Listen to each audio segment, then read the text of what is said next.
बाटोमा पुगेर आकाशबारी हो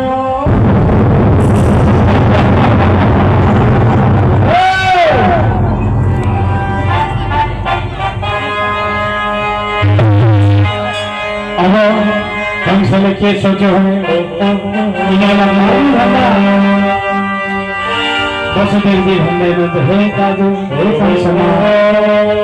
यो देवकीको कुनै दोष छैन। हजुरले आफ्नो बहिनीलाई काट्नु भयो भने मार्नु भयो भने संसारले के भन्ला सोच्नुहोस् त। हे साम्राज्य बनाएर बस्नुहुने कंसजी, हे महाराज, र यसै गरी हजुरले आफ्नो बहिनी अथवा मलाई मार्नु भयो भने भर्खर विवाह गरेर हजुरले मलाई कन्या दान दिनुभएको छ र संसारले के भन्ला प्रभु, हजुर जस्तो महान व्यक्तित्वले आफ्नो बहिनीको हत्या